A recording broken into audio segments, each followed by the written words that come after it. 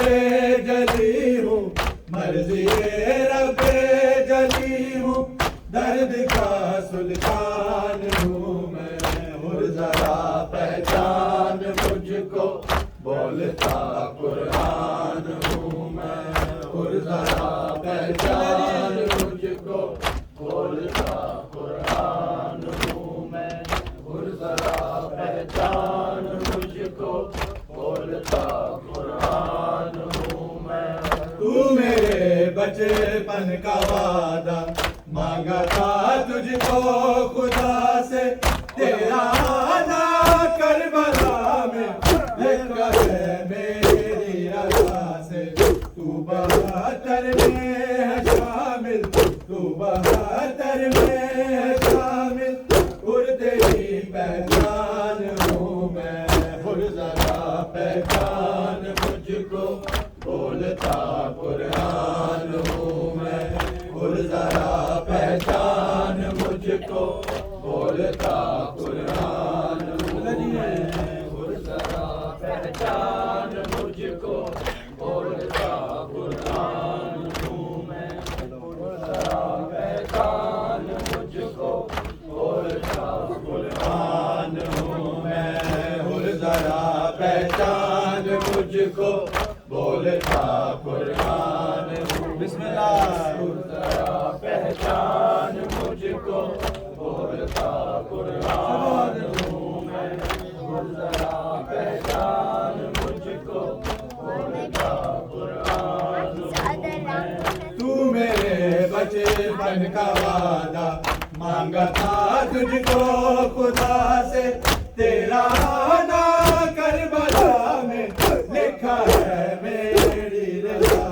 سے تو بہتر میں ہے شامل تو بہتر میں ہے شامل اور تیری پہچان ہوں میں اور ذرا پہچان ماشاءاللہ بولتا قرآن ہوں میں اور ذرا پہچان مجھ کو بولتا قرآن ہوں میں اور ذرا پہچان مجھ کو بولتا قرآن ہوں میں اور ذرا پہچان مجھ کو بولتا قرآن ہوں میں اور ذرا پہچان مجھ کو بولتا قرآن بسم اللہ اور ذرا پہچان مجھ کو بولتا قرآن ہوں میں اور ذرا پہچان مجھ کو بولتا